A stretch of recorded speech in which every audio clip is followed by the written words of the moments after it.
¿Cómo están, queridos amigos? Muy buenas noches. En este momento estamos en el Congreso Nacional de Derecho Civil del Instituto Peruano de Derecho Civil que dirige mi directo amigo, el profesor Roger Vidal Ramos. He querido, sin embargo, dirigirme a ustedes en paralelo al Congreso porque sé que el Congreso no se transmite en directo por redes, de tal manera que estoy, si se quiere, haciendo algo de trampa, porque voy a dirigirme a ustedes justo en el momento en el que estoy haciendo uso de la palabra en el Congreso, sobre el mismo tema acerca del cual voy a hablar en estos momentos.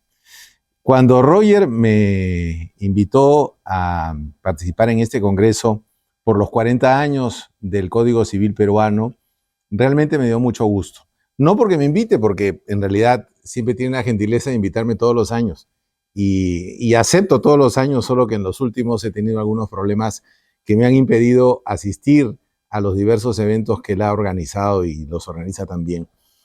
Pero en esta oportunidad no puedo dejar de estar con ustedes tanto en físico como a través de redes, porque el acontecimiento es un acontecimiento, digamos, de la mayor importancia. Los 40 años del Código Civil peruano de 1984. Caramba, hace 3 décadas, ¿quién iba a pensar que el Código Civil peruano iba a cumplir 40 años? Bueno, yo siempre tuve fe en que el Código cumpliera 40 años. Y he trabajado también bastante para que el Código permanezca en vigencia a lo largo de todos estos años y seguramente más. Quiero, en primer lugar, referirme a que durante todos estos años de vigencia del Código, he escrito varios libros tratando el tema de los intentos o procesos de reforma del Código Civil.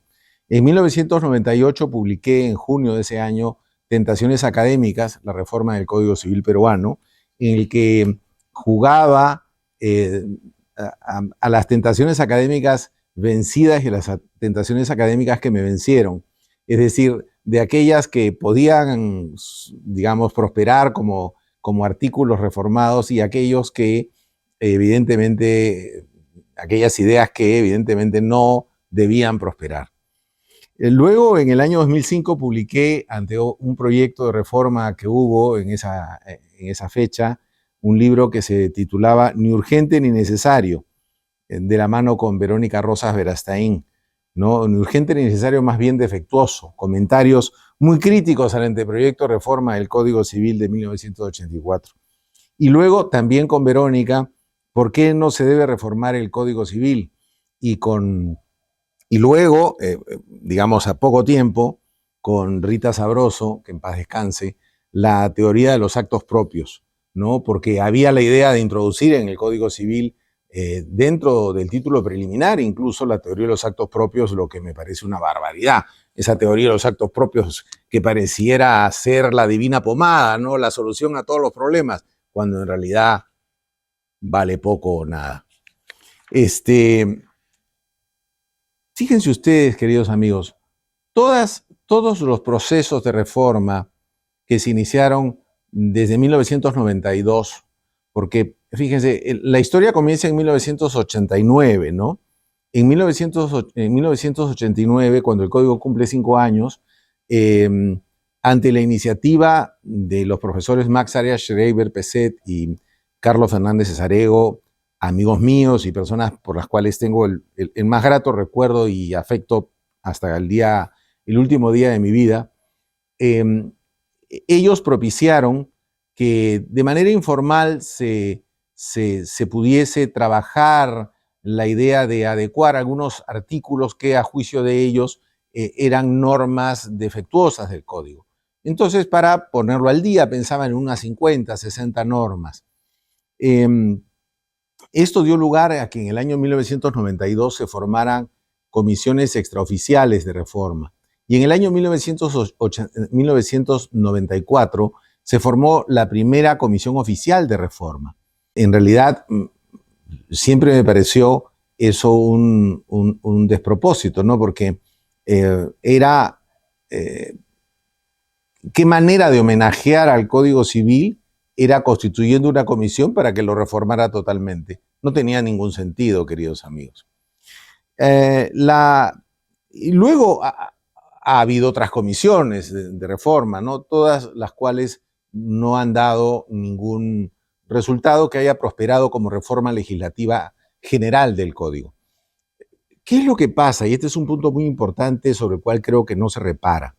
Y es que las comisiones que han sido designadas para reformar el Código de manera integral siempre han fracasado, pero no así las comisiones o grupos de trabajo que se conformaron para modificar algún tema en específico del Código. Y voy a citar algunos ejemplos que creo que son representativos. El primero de ellos es la Ley General de Arbitraje de 1992, que al promulgarse derogó todas las normas de la cláusula compromisoria y compromiso arbitral del Código Civil, por una ley que evidentemente da un salto de modernidad, no total, pero da un salto de modernidad en comparación con el Código del 84 en este tema. La segunda gran modificación es la producida por el Código Procesal Civil, que entra en vigencia el 28 de julio del 93, que modifica una serie de normas de procedimientos reguladas en el Código. Muchísimas normas. Claro, entra también a modificar otras que no debió modificar. No debió modificar, a mi juicio, el pago por consignación, no debió modificar la norma de rescisión y resolución. Pero bueno, más allá de eso, no es objeto de esta conferencia, hago mención del tema. La tercera gran modificación fue la de la Ley de la Garantía Mobiliaria del 2006, que sin duda derogó todo lo relativo a las normas de prenda en el Código Civil y las normas de prendas especiales en la legislación peruana, salvo uno que otro artículo no aislado que quedó en vigencia, ¿no? Razón por la cual yo sigo considerando que la prenda existe, pero eso no es objeto de esta exposición, sino de alguna otra. No puedo dejar de mencionar también la Ley 30007 del año 2013, que concedió derechos sucesorios a las uniones de hecho y por lo tanto modificó una serie de artículos del Código Civil. Y la más trascendente de todas, por sus buenas intenciones, por sus errores y por la magnitud de la reforma, es el decreto legislativo 1384, publicado en el año 2018, relativo a la capacidad de las personas con discapacidad. Esa fue la principal reforma, modificó cualquier cantidad de normas de derecho de personas, derecho de familia, incluso de contrato, de fuentes de las obligaciones, etc. De sucesiones, sin duda, ¿no? Ahora, como podemos observar, todas estas comisiones de reforma tuvieron por objeto la modificación de aspectos puntuales del Código Civil. O sea, en otras palabras, cuando se formó la comisión, quienes la formaron, las autoridades que la formaron, sabían que ahí había una necesidad de reforma y por lo tanto, ¿no es cierto?, se quería trabajar ese tema y luego eso se tradujo en una modificación legislativa. Creo además que este es el proceso natural de las reformas de cualquier norma, de cualquier código civil, el que las comisiones que se constituyan con un objeto específico cuando las necesidades sociales, ¿no?, impongan hacer determinada modificación, o que, bueno, también eso es un proceso natural, que en el Congreso de la República se adopte alguna modificación no de acuerdo a las necesidades de los tiempos, porque no olvidemos que el Código Civil, con la categoría de ley que tiene por ser un decreto legislativo, ¿no? Un decreto legislativo, el decreto legislativo 295 del año 1984, hay que reformarlo necesariamente por norma con rango de ley, o sea, por decreto legislativo o por ley del Congreso de la República. Ahora, ¿por qué han fracasado las comisiones que han tenido como finalidad modificar integralmente el Código Civil? En primer lugar, y yo eso lo sostengo invariablemente desde que empecé a tratar el tema en 1992, porque no existe la necesidad en la sociedad peruana de modificar integralmente el Código Civil. Estas ideas de modificación son fundamentalmente fruto de las tentaciones académicas de los profesores de Derecho. ¿Qué profesor de Derecho, y me incluyo en la primera fila, no tendría la tentación de que sus doctrinas más preciadas terminen siendo norma de un Código Civil? Por favor, ¿no es cierto? Yo siempre digo que todos los profesores de Derecho Civil tenemos un poquito de complejo de Napoleón dentro, ¿no? La idea es que ese complejo de Napoleón no salga a la luz, que lo guardemos y que no, el complejo de Napoleón no nos termine dominando. No olvidemos que Napoleón solo hubo uno y los demás serían remedos de Napoleón. Pero bueno, esa es otra historia. Además, la constitución de esas comisiones fundamentalmente ha partido de la idea de los profesores de Derecho. O sea, yo tengo la más absoluta certeza de que el Ministerio de Justicia, hoy Ministerio de Justicia y Derechos Humanos, nunca ha tenido la intención, las autoridades que han pasado por el Ministerio, de nombrar estas comisiones. Estas comisiones han sido sugeridas por determinados juristas para precisamente participar en la modificación, en procesos de modificación del Código Civil. Siempre yo salí desde 1992 a enfrentar estos procesos de reforma. Es decir, yo estoy contento por los 30 años, por los 40 años de vigencia del Código Civil. Sinceramente, creo que buena parte de mi actividad académica la dediqué a defender el Código Civil. Un Código Civil que yo no hice, porque acá hay gente muy joven, ¿no? Yo era alumno cuando el Código Civil entró en vigencia, alumno de primer ciclo de Derecho cuando el Código Civil entró en vigencia. Entonces yo no he defendido jamás una obra que he considerado mía, porque no es mía. Ha sido obra de mis maestros y los maestros de la generación a la que pertenezco, ¿no es cierto? A quienes me voy a referir y rendir homenaje al final de estas palabras. ¿Cuáles han sido los elementos comunes y particulares a todos estos procesos de reforma? La idea, creo yo, en primer lugar, de tener un código perfecto, de creer que la doctrina, la mejor doctrina tiene que ser recogida por el código, de creer que el Código Civil debe recoger el último adelanto del último profesor que acaba de escribir sobre un tema y eso tiene que plasmarse en ley. Miren, queridos amigos, no hay Código Civil perfecto, no hay obra humana perfecta. Los códigos civiles no son una obra de arte que se cuelga en un museo para ser apreciados por el público visitante. Los códigos civiles son leyes que sirven o no sirven a la sociedad. Y entonces mi criterio siempre al respecto ha sido, el Código Civil es útil a la sociedad en la que rige ese código o no es de utilidad.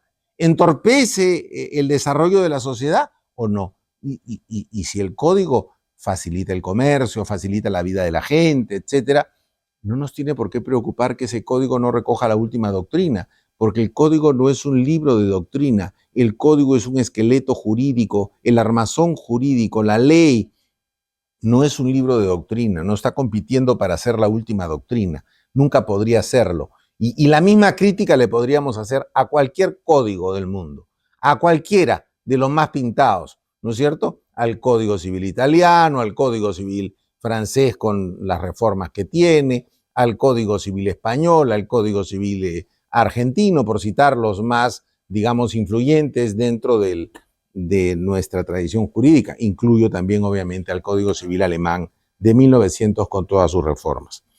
En segundo lugar está el síndrome de los números redondos.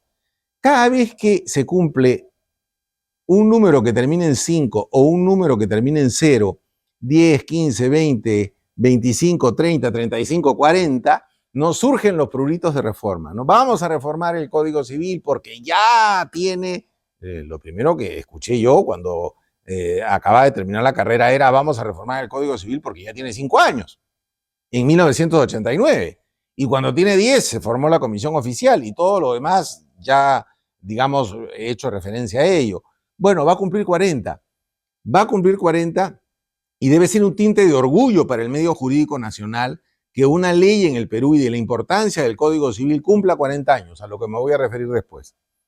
En segundo lugar, la ausencia de rumbo. Cada vez que se ha nombrado una comisión para que reforme integralmente el Código Civil, esas comisiones han tenido la mayor ausencia de rumbo. Se nombró la comisión. ¿Y ahí para qué se nombró la comisión? Para que actualice el Código Civil o lo reforme o lo que sea. Ya, y la pregunta es, ¿las autoridades que nombraron esa comisión tenían alguna idea del rumbo que debía tomar esa comisión? ¿Cuáles eran los temas neurálgicos que debía tratar esa comisión en el desarrollo del proceso de reforma? No. Y por eso yo digo que cada vez que se nombraba una comisión, se ponía la carreta delante de los caballos y no los caballos delante de la carreta, cuando así debería ser. Entonces, el nombramiento de esas comisiones prácticamente era un nombramiento que le daba carta blanca a las comisiones para que reformen el Código Civil. Y eso, evidentemente, el de nombrar comisiones con fines absolutamente generales no tiene ningún sentido. Y esto va de la mano además con un cuarto elemento, que es la ausencia de línea teórica. O sea, las propuestas de reforma de las sucesivas comisiones del Código Peruano de 1984 no han tenido o no han seguido una línea teórica. Es decir, nosotros como comisión creemos que la sociedad debe ir en este camino, que los contratos deben ir en este camino, que la familia debe ir en este camino y que las sucesiones y las personas deben ir en este camino. No, o sea, tomamos un artículo, tomamos un capítulo, tomamos un título, tomamos un libro y arreglamos el libro de la manera que se quiera arreglar y proponemos lo que se quiera modificar. Y al final, la ausencia de línea teórica, evidentemente, conduce al fracaso. Yo, digamos, a pesar de que dio resultado con el Código Civil de 1984, con la elaboración del código que finalmente fuera de 1984, nunca estuve de acuerdo con que a un profesor se le designara o se le asignara un libro para modificar. ¿Por qué? Porque si a mí me asignan el libro de obligaciones, ¿no? Yo propondré una serie de reformas en obligaciones, pero la mejor manera que tendré yo de lograr que mis propuestas de obligaciones se acepten es aceptar las propuestas de mi colega de reales, de mi colega de acto jurídico, de mi colega de contratos parte general, de mi colega de contratos parte especial y de mi colega de sucesiones y de todos los demás. O sea, la mejor manera de lograr que mis propuestas sean aceptadas por los otros es precisamente aceptar las propuestas de los otros. Y eso es dar rienda suelta precisamente a las tentaciones académicas de nosotros, los profesores de derecho. Las tentaciones académicas de los profesores de derecho son precisamente muy perniciosas. ¿Por qué? Porque no están necesariamente de la mano con las necesidades de la sociedad y ni siquiera con las necesidades del propio medio jurídico en el cual se inscribe, ¿no es cierto? Se inscribe ese proceso de reforma. Luego está el tema de lo principal y lo accesorio. ¿Qué vamos a modificar? Lo accesorio, podríamos modificar lo accesorio, es decir, podríamos adecuar algunos artículos del código en los que todos estamos de acuerdo que presentan algunos problemas de redacción y bueno, y ya, eso sería lo accesorio. Pero incluso si modificáramos lo accesorio, tendríamos que recordar las viejas palabras del antiguo profesor argentino Luis María Boffi Boyero, quien decía que cuando un artículo del Código Civil tiene un error, pero todo el medio jurídico conoce el verdadero sentido de la norma y no hay problemas de aplicación práctica, no hay que cambiarlo. ¿Por qué? Porque generaríamos un problema, ya que no estaríamos solucionando ningún inconveniente de la realidad, sino estaríamos cambiando el texto de una norma que precisamente podría generar interpretaciones que no se desea. Entonces, y ahora, cambiar lo fundamental. Sí, cambiar lo fundamental. Y la pregunta, queridos amigos, queridos colegas, queridos alumnos de Derecho, la pregunta es, ¿hacia dónde vamos? ¿Qué es lo que queremos cambiar? ¿Vamos a cambiar el libro de personas? ¿A dónde queremos ir? ¿Qué concepto de persona queremos? ¿Qué derecho de las personas queremos? ¿No queremos acaso que la persona tenga derechos si se le considera viva desde el momento de su concepción a condición de que nazca vivo? ¿Qué concepto de matrimonio queremos? ¿Qué concepto de familia queremos? ¿Qué conceptos en materias sucesorias queremos? ¿Queremos eliminar la legítima? ¿Queremos que quien otorgue testamento le pueda dejar todo a su perro? O sea, ¿queremos eso? ¿Qué queremos en materia de contratos? ¿Queremos que los contratos dejen de tener la fuerza obligatoria que tienen? ¿Queremos que en contratos típicos se regule cuánto contrato hay, a pesar de que no sea necesario y la sociedad no lo requiera? ¿Qué queremos?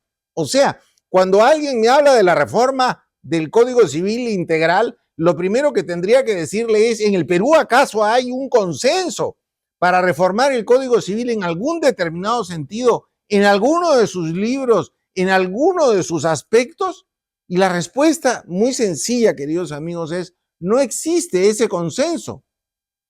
No existe ese consenso y no existe la necesidad social de que se modifique el Código Civil. Yo siempre lo digo, digamos, de manera gráfica. Hasta ahora no he visto manifestaciones de protesta en las calles para que el Código Civil se derogue o se modifique totalmente, ¿no?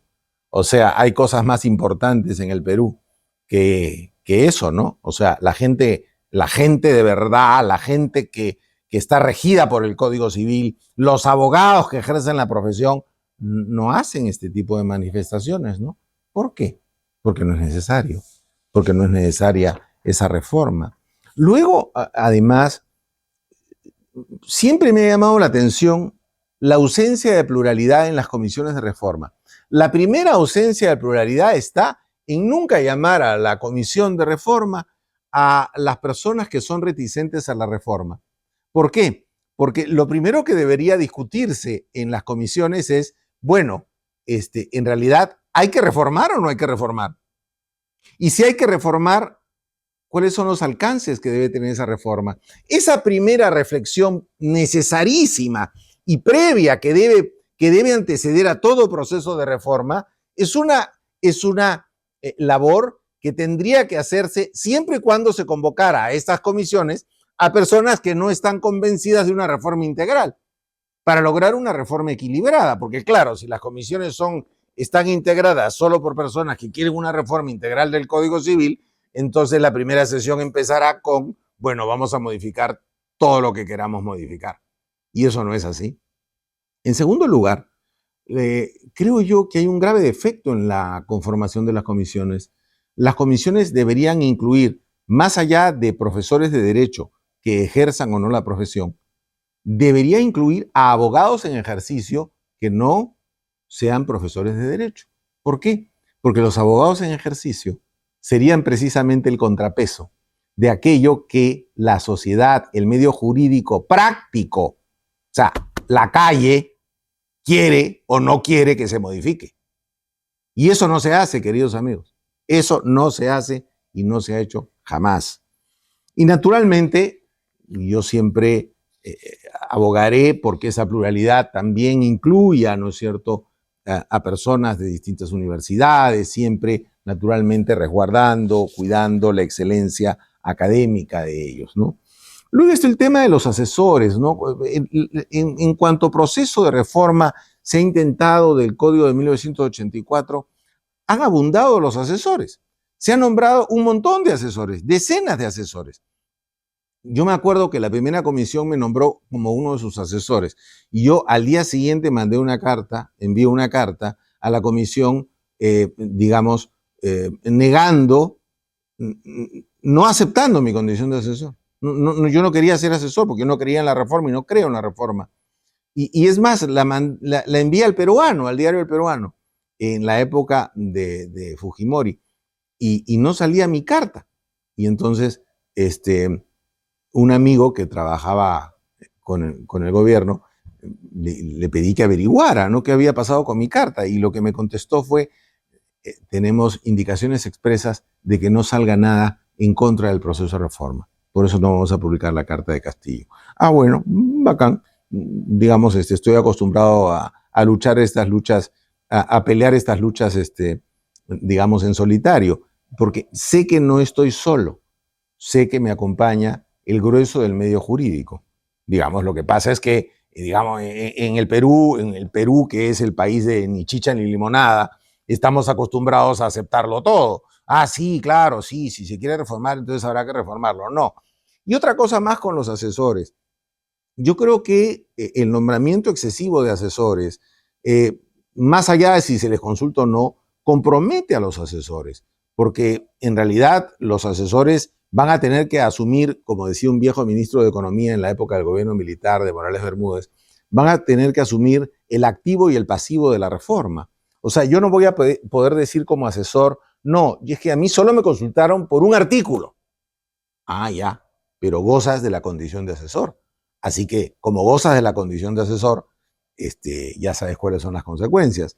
Y no solo eso, queridos amigos, ¿no? Sino que además hemos visto algunos procesos de reforma en donde la exposición de motivos no es firmada por quienes conforman la comisión, sino por los asesores. Entonces la pregunta es, ¿la reforma la hicieron los miembros de la comisión o los asesores?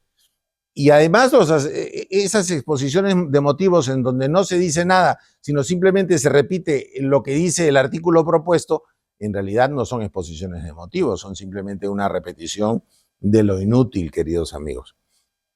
Y eso ha pasado varias veces. Eso ha pasado varias veces.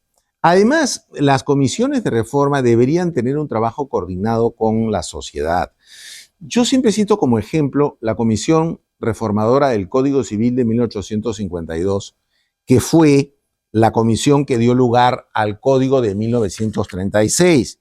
Esta comisión conformada por gente ilustrísima, Manuel Augusto Lechea y Olechea, Alfredo Solfimuro, Juan José Calle, Pedro M. Oliveira y el insigne médico Hermilio Valdizán Medrano. ¿Qué tal comisión, no? Bueno, esa comisión no trabajó entre cuatro paredes. Hay en los 8 tomos de las actas de la comisión, están cualquier cantidad de cartas a las Cortes Superiores, a la Corte Suprema, a los colegios de abogados, a los estamentos médicos. ¿Por qué? Porque la elaboración de un código, de una reforma, es un proceso complejo, complejísimo, en donde necesitas tener la opinión precisamente de los especialistas y no necesariamente 4, 5, 6, 8, 10 personas son los especialistas en todo, queridos amigos. De tal manera que eso es muy importante. Y esa labor de difusión que hizo la Comisión de Reforma del Código del 52, que dio lugar al Código de 1936, y que se publicó esos 8 fascículos de actas, también se replicó con el Código Civil de 1984, ¿no? Recuerdo esa labor tan esforzada de compilación de la doctora Delia Reboredo Marzano, que compiló las exposiciones de motivos, los anteproyectos y la palabra de los expertos que elaboraron el Código de 1984 en la Comisión Reformadora, como el ilustre José León Barandiarán o el maestro Manuel de la Puente y Lavalle, mi maestro Felipe Osterlin Parodi, presidente de la Comisión Reformadora, el doctor Fernando Vidal Ramírez, a quien tenemos aquí entre nosotros, y a Dios gracias nos acompaña, ¿no? El doctor Rómulo Lanata Guilhem, Héctor Cornejo Chávez, maestro en familia, Max Arias Schreiber, Carlos Fernández Cesarego, Fernando de Traseñí, Lucrecia Mais von Humboldt, ¿no? Y obviamente la compiladora de la obra. Esta labor fue una labor muy compleja, una labor muy esforzada. Labor que también intentó replicar la Comisión Revisora del Código Civil, que tenía como presidente al doctor Javier Álvaro Landini y cuyo secretario y motor de esa comisión, el doctor Jacques Vigio-Crem, muy amigo mío y fallecido lamentablemente el año pasado, intentó precisamente sacar la exposición de motivos de la comisión revisora, pero solo, digamos, al final se limitó a algunas partes específicas. Era prácticamente una misión imposible, ¿no? Creo yo, ahora a puertas de cumplir 40 años, que hay algo que no está en discusión y que sí estaba en discusión a principios de los 2000, y es que el Código Civil peruano debe seguir rigiendo los destinos de la patria, porque el Código Civil peruano es un buen código. La discusión, si es que la hay, es qué cosa, si es que hay que modificar algo en el código, y en segundo lugar, si lo hubiera, qué cosa habría que modificar. Pero, repito, no entremos, no caigamos en el síndrome de los números redondos. No porque el código cumpla 40, entonces hay que modificarlo. Cumple 40, pues qué bueno que cumpla 40. Y digo qué bueno que cumpla 40, queridos amigos, por una razón fundamental. En el Perú el Código Civil se ha convertido de las leyes importantes en la más antigua. No olvidemos que la Constitución es del 93, el Código Penal de principios de los 90, el Código Penal, el Código Procesal Civil de los 2000, el Código Procesal Penal de los 2000, el Código Procesal Civil del año 93, la Ley de Títulos, Valores y la Ley General de Sociedades de finales de los 90, la Ley de Arbitraje del año 2008, ¿no? Y ni qué mencionar las diversas leyes orgánicas. Fíjense, yo estaba haciendo una revisión y solo encontré una ley de las más importantes, más antigua que el Código Civil, y es el Código de Comercio, que es de 1902. Pero el Código de Comercio ya está prácticamente vacío, porque su contenido ha sido legislado por una serie de normas a lo largo de estos más de 100 años de vigencia. Entonces, el Código Civil, ¿por qué ha durado?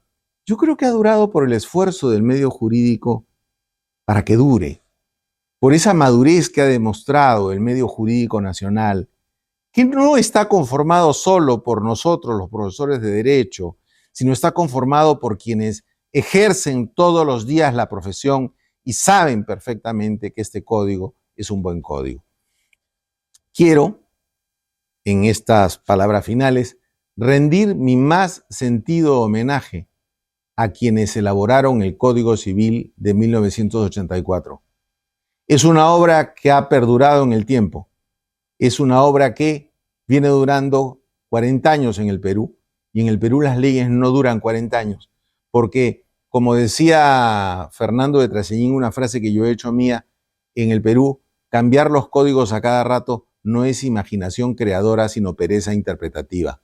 Y de lo que se trata precisamente es de tener un medio jurídico maduro, un medio jurídico que no piense que el derecho avanza porque se modifica un articulito del código, en un medio jurídico que piense que el avance del derecho civil es el avance de la jurisprudencia, el fortalecimiento del poder judicial, el avance de la doctrina, en los comentarios que permanentemente se hacen en todos los ámbitos al Código de 1984, que sin duda marca con estos 40 años de vigencia un hito importantísimo en el avance y la afirmación del derecho civil en el Perú.